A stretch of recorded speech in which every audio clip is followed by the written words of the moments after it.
What's up, guys? We're back with a full slate of NBA games and some NIT college action here on Tuesday, April 2nd. The Monday games have all finished up. We had a kind of mediocre night, but our biggest bet of the night was on Indiana minus the points and the over in that game. Both of those came through. We also saw Charlotte plus 17 in the over in that game come through. That was a big one for us. Felt pretty good to see them play so well in the first half and then hang on in this game. A big disappointment for us tonight, though, were the Detroit Pistons. Detroit minus 3. That one did not come through. They dominated that game in the first half, but then absolutely fell apart in the second half, looking terrible. I don't know what happened to him there. The under in that game also did not hit. We expected Detroit to play a little bit better defense than he did in that one. We saw Orlando minus 15.5. That was a crazy one. It wasn't one of our bigger bets. The under in that game did come through, though. New Orleans plus 1.5, and the under in that game also not big bets for us, so we're not hurt too bad by those. And the Chicago-Atlanta game we were almost completely off of, so those were not big problems. We didn't really have good reads on those, and that's just something that happens. You guys are coming through big on the likes. We had around 560 likes on a Monday. That's pretty wild. I know we can keep up the momentum and get over 600 today with no problem at all. Click the button to let us know you like these videos and want to see more every day. The new subscribers have been awesome too. We're closing in on 16,000. The road to 20K is looking more and more realistic. I really appreciate everyone out there tuning into the channel and joining the group. We still have over 75% of viewers not subscribed, so there's lots of room to grow. It's 100% free and we'll keep you up to date with our picks every day. These videos are sponsored by StumpTheSpread.com. Click the link in the description to go over there and join our free email list and check out our top confidence plays on all the major sports. Comment below with all the bets you're considering today. We'll give you the best intel we have and we respond to absolutely every single comment. So give us anything you want to say about my picks, these videos, or anything you see here. Now let's get into our first game of the day. We've got Milwaukee going up against Washington. The Bucks come into this game. They got a much needed bounce back win against the Atlanta Hawks. They're playing on the road in Atlanta in that game and they won 122-113. Definitely a good sign for Milwaukee as they're trying to hold off the Cleveland Cavaliers and hold on to that number 2 seed in the Eastern Conference. They want to obviously avoid the Celtics as long as they possibly can, and they're doing just that. That win over Atlanta was much needed as it broke a 2-game losing streak, although losing to the Lakers and to the New Orleans Pelicans, they're not exactly terrible losses, but if Milwaukee wants to be considered a legitimate title contender, they need to be winning games against teams that are gonna be playing in the playoffs, and that is not what they were doing. Their win over the Atlanta Hawks, not exactly a thriller, not something we're like gonna read a ton into. It's just the Atlanta Hawks, but in that game we did see the Bucks come out and play pretty well out of the gate. They dominated defensively in the second quarter, and they closed things out relatively strong. We saw Giannis put up 36 points. He played great, knocked down 12 to 16 free throws, so anytime he's having a good day from the line, that is a positive thing to see for Milwaukee fans. Just in general, though, we have to be a little bit concerned. Dame did not play in that game, and he's not going to be playing in this one. We saw Bobby Portis look very solid coming off the bench, and encouragingly, we saw the Bucks win this game despite shooting only 8 of 28 from three-point range. They got to the line a lot. They held a slight edge on the boards, which is something I would like to see them improve a little bit. They did get the benefit of an absolute ton of whistles in this game, though. They were called for 8 less fouls than the Atlanta Hawks and shot a staggering 35 free throws in this game. Overall, the Bucks bench doesn't look too overwhelming. I'm not really stoked about their second unit right now. Obviously, things can change a little bit if you have Dame out there for a while and you can move some pieces around, get some better players in there in the second unit, but just in general, their bench isn't one that I'm really willing to write home about, not one that I think is going to be a very helpful unit in the playoffs. In this matchup, though, the Bucks don't really have too much to worry about. We do see that Dame is confirmed out for this game as he deals with a groin strain. That is a big concern. Obviously, that's one of those things that can linger for a long time, and they're going to need him at 110% once the playoffs arrive. Aside from Dame, we see that Chris Middleton and Giannis are both on the injury report, but Middleton is listed as probable with his ankle issue, and Giannis is also probable with left hamstring tendinopathy, so we expect both of them to be playing in this game, so the Bucks will be at full strength minus Dame Lillard. They're going up against a Washington team, and they did keep things close to competitive against the Miami Heat. If you were on Washington plus 12.5 in that game, you did get the win. They lost that game by 12 points. Washington is obviously headed nowhere fast this season. They are headed nowhere fast really as a franchise right now. Things have been looking pretty freaking dark. In the loss to the Heat, we saw Jordan Poole score 20 points, but it took him 20 shots to do that. He only went 4 of 12 from long range. He only got to the free throw line twice. What happened to this guy that used to be able to get to the free throw line on the Warriors? That's not really part of his journey now, it doesn't feel like. He did have 8 assists, so maybe he's maturing a little bit as a playmaker. We'll see heading into the future what he actually is going to become as an NBA player, which is kind of sad given how bright his star looked when he was playing in Golden State. The important thing to look at in this one for the Wizards is whether or not they're going to have Kyle Kuzma available. Right now, we see that he's currently listed as Diaz out for this game against the Bucks. He continues to deal with that heel issue. We also see that Tyus Jones has been ruled out for this game, so we're not going to see the Wizards at anywhere near full strength. Looking at this game, we see that Milwaukee is minus 14. That's a lot of points in this game. Milwaukee is only 16 and 21 against spread on the road. Not exactly a great number, but what we're really concentrating on this one, it's going to be the tipping point for us, is that Washington is a league worst 12, 24, and 1 against this road when playing at home. The Bucks don't really have a crazy amount of offense without Dame in there, but I think they can put up a ton of points, scoring at will against the Washington Wizards. They're going to pile on this one. Definitely give me Milwaukee minus 14 as my lean against the spread in this game. Looking at the over-under, it's currently at 229.5, and we see some pretty encouraging trends towards the under for this one. We see that Milwaukee is 58.3% to the under when playing on the road, and we see that the Wizards are 52.8% to the under when they're playing at home.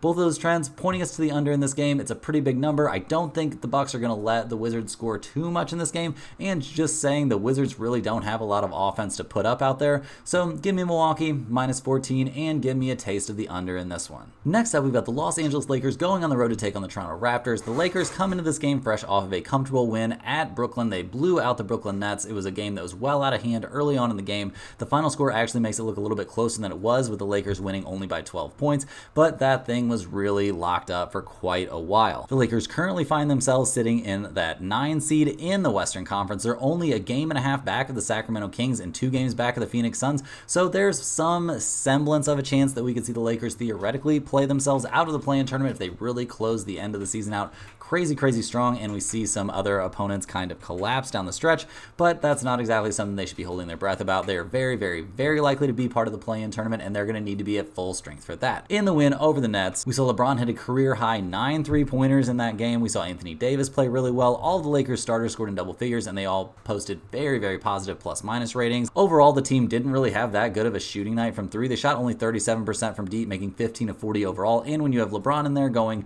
9 of 10 from 3-point range, and that's what your 3-point percentage ends up being, we can look at some guys possibly being in bounce-back spots to shoot the ball a little bit better. The Lakers bench looked absolutely terrible in that game. Their entire bench combined to score only 2 points. That is not sustainable. We're going to need to see some better play from their bench unit for sure. Looking at the injury report, we're constantly monitoring LeBron James and Anthony Davis. LeBron is listed as questionable, but he played in his last game, and there's really no news that would indicate that he's going to sit out for this one. We also see Anthony Davis. He's listed as questionable with the ongoing knee situation, but like LeBron, he played in the last game, and we expect him to play in this one as well. Not that the Lakers are necessarily going to desperately need them in this game going up against the Toronto Raptors. Toronto comes in this game, they're riding a 13-game losing streak. They just got beaten by 15 against the Philadelphia 76ers. Toronto is just not having a good time right now as they tank out at the end of the season. They're rolling out a lineup that is really not full of starting level NBA talent. It's not looking too bright. We saw Grady Dick score only 12 points in that game. The best thing coming out of Toronto right now is the memes with Grady Dick and the jersey swaps. Gary Trent Jr. is getting to hoist up as many shots as he wants. He did score 23 points in that loss to the 76ers,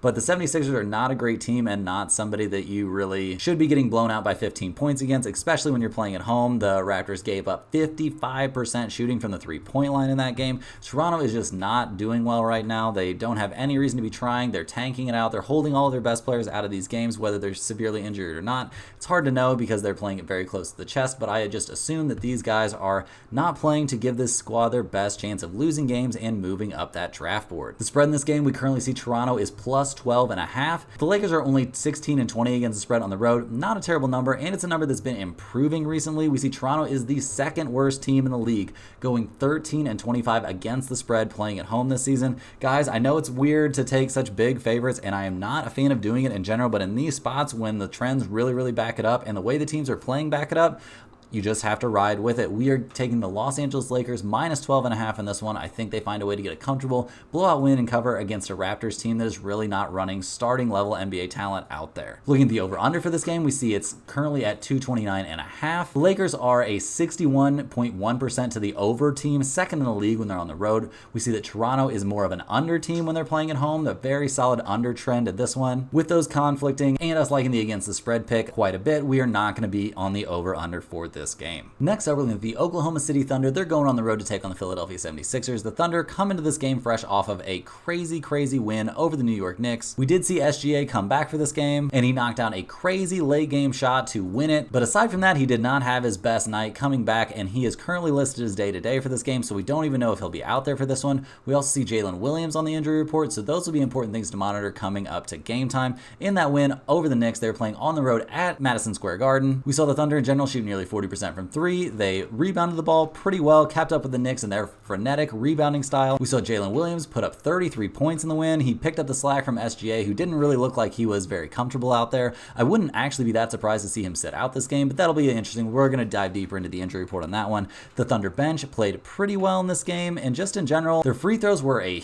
horrendous problem. They missed 12 free throws in that game, going only 50% from the line. 12 of 24 is not going to cut it. This team needs to be much better from the charity stripe if they want to make the deep playoff run that they are projected to definitely make. And just in general, they're going to need to play a little bit better in this game. You don't want things coming down to a single possession at the end of the game. You don't want to have to make a furious fourth quarter comeback like they did. Even if you're playing against a good team like the Knicks, you definitely want to have things a little bit more controlled. For Jalen Williams, he's technically questionable with a left ankle sprain, but he played the whole game against the Knicks, and he's been healthy for the last 9 matchups, so I think we can pretty comfortably expect him to be out there. SGA, though, he didn't look fully comfortable out there, and he's technically questionable with his quadriceps problem. I think there's actually some chance that he could sit this game out. I know he played in the last game. I know he looked pretty good there at the end in the clutch, like he always does, but you're going to want to keep a very close eye on his availability leading up to game time. The Philadelphia 76ers come into this game fresh off of that comfortable blowout win at Toronto. This team is getting geared up. They're very ready, very excited for Joel Embiid to come back, and it's going to be very interesting to see what this team actually looks like once they get him back out on the floor.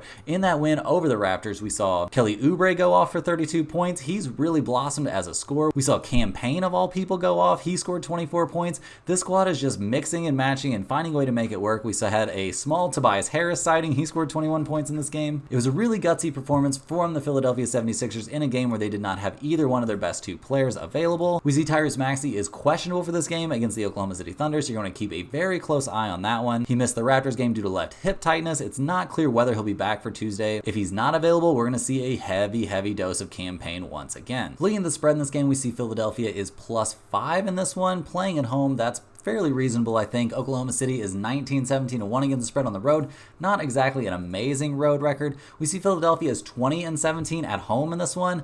Once again, not really a fantastic number. I don't think we're going to be on the against the spread number too much in this one, guys. At least not until we see some significant injury clarification on both sides of this matchup. Right now, we're looking at the over-under, which is listed as 227.5 right now. We see that the Thunder, when they're playing on the road, they're nearly a 60% team to the over. And Philly, when they're playing at home, they are a slight over team as well. So instead of going against the number, our current pick on this game is going to be over 227.5, but keep a close eye on those injury reports. That could lean this one quite a bit in either direction, and it could be a very big change. We could see this spread move a decent amount. So just keep an eye on this game. We're going to mark it as pending. We'll see what actually happens down the road. Next up, we got the San Antonio Spurs going on the road to take on the Denver Nuggets. San Antonio comes in this game fresh off a very competitive loss to the Golden State Warriors. The Spurs have been playing really well right now, and by the Spurs, I basically mean Victor Wembanyama. In that tough loss to the Warriors, we saw him go off for 32 points. He had 32 points, but only 9 rebounds. He wasn't really crashing the boards that aggressively.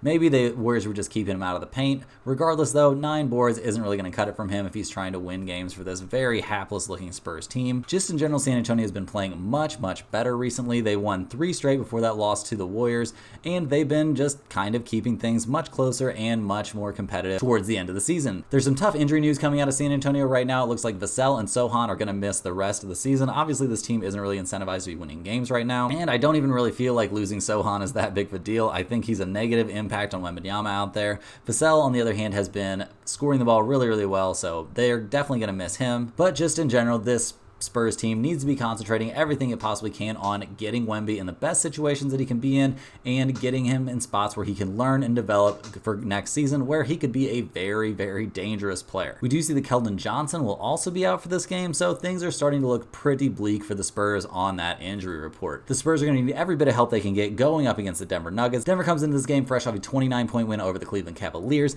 The Nuggets right now, they're just trying to get ready for the NBA playoffs. Jamal Murray did not come back for that game against the Cavaliers, Cavaliers. He's technically questionable for this one against the Spurs. I don't really think they would bring him back for this one. Why would they rush him back to play against a terrible team like San Antonio that the Nuggets should have absolutely no problem beating without him? We see Aaron Gordon is listed as probable for this game with a foot strain. I think we'll probably see him out there, and I do think we'll see Jokic out there as he continues to just be an absolute workhorse, kind of an Iron Man. The guy seems unstoppable. I don't doubt at all that he's dealing with some hip issues and he's sore from just getting roughed up and crashed into every single game, but he just seems to shrug it off with little to no issue. Looking at the spread in this game, we see Denver is a massive favorite. They're minus 17 in this one. The Spurs are 19 and 18 against the spread on the road. Denver is 19, 18 and 1 against the spread playing at home. Guys, this is kind of a tough one. I don't think it's going to be one of our biggest bets since the Spurs are so banged up, but I really like San Antonio plus 17 in this one. Wouldn't mind you taking a flyer on that, but keep an eye on the injury report, or at least take a look at some of those matchups and maybe make sure that Jamal Murray's sitting out. If Jamal Murray's out, 17 points seems like enough to me to get me on the San Antonio Spurs. Looking at the over-under in this game, we see that the Spurs are a pretty solid under team when they're playing on the road. They're 54.3% to the under, and we see that Denver, they're a pretty good defensive team. They're 55.3% to the under at home, and this number is currently at 222.5.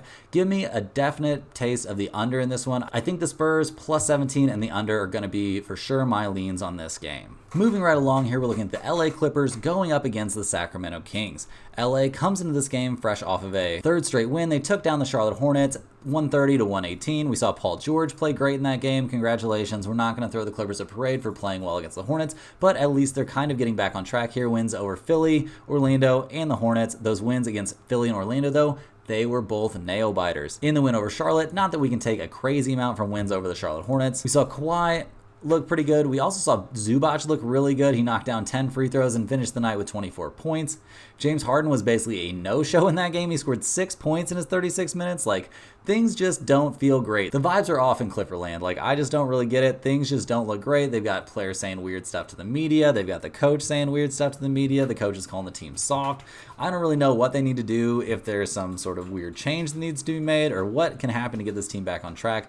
I just don't like the way things look for this squad as the playoffs start to loom. The Clippers are about to go up against a very tough opponent. They're taking on the Sacramento Kings, who come into this game fresh off of a blowout win over the Utah Jazz. Sacramento had a hard time. They lost both games in that 2-game home series against the Dallas Mavericks, but they were able to bounce back and get the win in this one. We see Sacramento currently is sitting in the 8th seed, so they've got work to do. They're a game and a half back of the Pelicans for that 6th seed in the Western Conference. To avoid the play-in tournament, they're going to have a hard time. They're going to have to get over the Suns and then find a way to get up there with the Pelicans and the Mavs. It's going to be tough. I don't know if they're going to be able to do it. It looks like they're pretty likely to end up in that play-in tournament, which isn't exactly where you want to be. We do see that Domantas Sabonis continues to play amazing. The Kings come into this game healthy outside of Malik Monk. They're definitely going to miss him. He's going to be out 4 to 6 weeks with a sprained right MCL. That is really bad news. They need to have him healthy for the playoffs, and man, that's just tough luck. You don't want to see a super athletic, super fun to watch player like that go down with a knee injury. It just feels heart-wrenching to watch that kind of stuff happen. In the win over the Utah Jazz, we saw the Kings look very, very good. They shot 50% from three-point range, which is something this team needs to be doing well. They dominated the glass in that game. Just overall, this was a dominant performance from the Kings, and it's kind of what you would expect them to be doing against a tanking team like the Utah Jazz. Coming into this game, we see that the Kings are +2 playing at home in this one. The Clippers are 19 and 20 against the spread when they play on the road. The Kings are only 15 and 22 against the spread at home, so that's not great. I just like the way the Kings are playing a little bit better right now. I will take Sacramento +2 in this one. It's not going to be one of my bigger bets though, guys. This is not a super high confidence play. Looking at the over-under in this one, we see that it's 52.6% to the under for the LA Clippers when they're playing on the road, and we see that the Kings, they're way more of an over team when playing at home, so these kind of cancel each other out. I won't be on the over-under for this game, but give me Sacramento +2, just a little taste. I just think the vibes are way off for the Clippers, and I don't like how some of their superstar players are playing right now. Next up, we've got the Golden State Warriors. They're going on the road to take on the Dallas Mavericks. Golden State comes into this game fresh off of a solid win over the Spurs. They've now won 4 in a row. They're playing really well. They're keeping pace, actually extending their lead over the Houston Rockets. They're now 2 games clear of Houston, and they can feel a little bit better about their chances of staying into that 10th play-in spot. I know that's a tough look. That's not what was expected of the Warriors coming into the season, but that's just the reality of where they're at right now. Their 4-game winning streak hasn't been against exactly stellar competition, winning against the Spurs, the Hornets. The Orlando Magic win was a very, very good one, especially especially with Draymond getting kicked out so early, and their win over the Miami Heat. That's not exactly a great one. The Heat are not a team that's taking the regular season very seriously right now,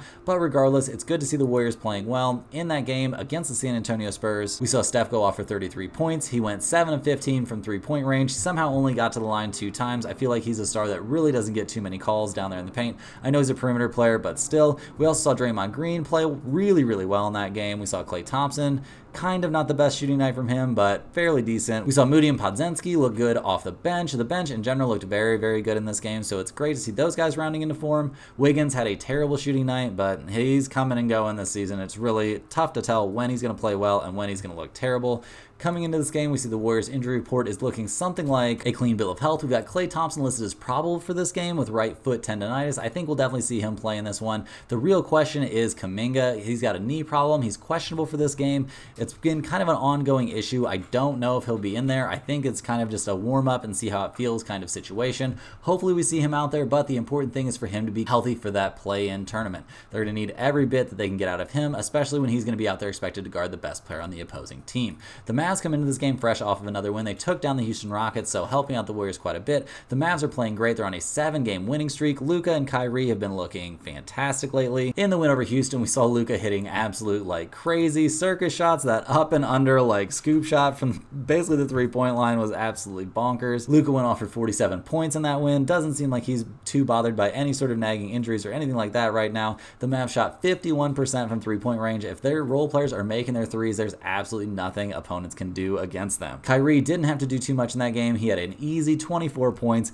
Things are just humming right along for the Mavs. Coming into this game, they have basically a clean bill of health, at least for their starting lineup, and that's all I'm really worried about in this one. Looking at the spread in this game, we see the Mavs are getting 1.5 points playing at home. Dallas is not exactly a great against the spread team at home. They're 18-19 against the spread at home. The Warriors are a league best 25-12 against the spread when they're playing on the road. Guys, I'm not going to be on the Warriors in this one. No homer pick coming in from me.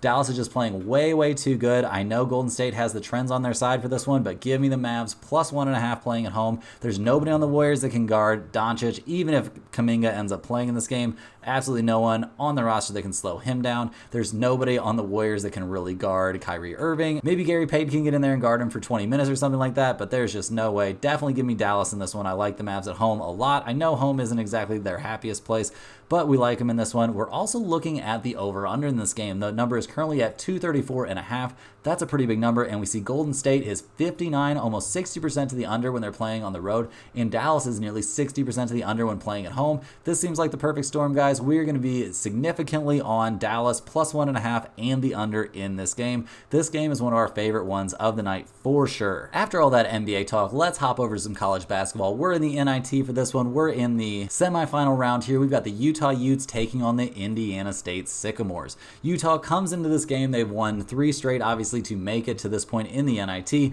They don't seem too miffed by the fact they didn't get included in the big dance, which makes sense since they did not really deserve an NCAA tournament berth. They took down UCI, then had a relatively competitive game against Iowa before absolutely blowing the doors off of VCU by 20 points to advance. Just in general, this team has looked very, very good here in the NIT, although they really haven't faced the toughest competition, although you could make a case that VCU and Iowa were solid teams. I wouldn't fight you too hard on that, but I also don't think they're really amazing opponents. We saw Gabe Madsen score 18 points, making 6 3-pointers in Utah's win over VCU. Not a ton to take from that game, as it was kind of a blowout the whole way, but just in general, Utah, not going to give you too much grief. They're a solid team. They're a good rebounding team. Their defense leaves a lot to be desired, and that could be a problem in this one, going up against Indiana State, one of the best offensive teams in the nation. Absolute crime that we're not getting to see them play in the big dance, not getting to see Robbie Avila in the NCAA tournament. I don't like that at all. Big thumbs down to the selection committee. In this NIT tournament, the Indiana State team has had a very tough road. They took down SMU relatively comfortably, blew out Minnesota, and then got a tough win against an extremely tough and athletic Cincinnati team. Indiana is getting to play this game basically on their home floor, not on their home floor, but in their home state. These games are taking place at Hinkle Fieldhouse in Indianapolis, Indiana. Not a good spot for Utah in this one. We see the Utes are 19-17 against the spread overall this season. We see that Indiana State is a startling playing 21-14-1 against the spread overall and 11-4-1 against the spread when they're playing against the home fans. Obviously not going to be on their home court, but they are going to be in front of their home fans. We see the Sycamores are only -3.5 in this game. Make it rain on this one, guys. I think Indiana State is my favorite pick, probably of the day, and definitely of the NIT in this one. Give me the Sycamores -3.5. They have all the advantages in the world pointing to them in this game. Last but not least, we have our other NIT game. We've got Georgia going against Seton Hall here in the semifinal. Georgia has made it to this point in the NIT, taking down Xavier, Wake Forest, and Ohio State. They were underdogs, and it feels like pretty much every one of those games, they have just been playing their absolute tails off. In the win over Ohio State, we saw Noah Thomason score 21 points, and just in general, Georgia played really well in that game. They shot 40% from three-point range. They managed to edge out Ohio State on the boards in that game, a game that was played at Ohio State, keep in mind, so this will be on a neutral court for them, and that has to feel pretty good after having to play all these tough road opponents. Seton Hall comes into this game. They beat Joe's, UNT, and UNLV to make it to this point. They absolutely demolished UNLV their last time out. That game was crazy. UNLV clearly did not want to be there. They just laid down and played dead, and Seton Hall big time took advantage in that one. Seton Hall did not close out their regular season very well, and they do look fairly interested here in the NIT. They're not really a team that scares me or impresses me too much, though. This squad is not great on the boards. They're not an elite defensive team. They're not an elite offensive team. There's really no one thing they do amazingly well. We do see that Georgia is a very good team against the spread this season. They're 21-14-1 against the spread overall. We see that Seton Hall is only 16-19 against the spread overall, and that Georgia's getting 4.5 points. It's not going to be as big of a spot for me as the Indiana State Sycamores are, but definitely give me Georgia plus 4.5. I think this is a solid value spot. Loving the NIT right now. Let's hope we can get some more wins in this one. But that's all the games we have for today. Hit that like button for good luck on all your bets, and subscribe if you're new. Let me know in the comments any questions you have on today's slate. Thanks for watching. You can click the link in the description to check out StumpTheSpread.com, and we will see you guys tomorrow for more sports betting action.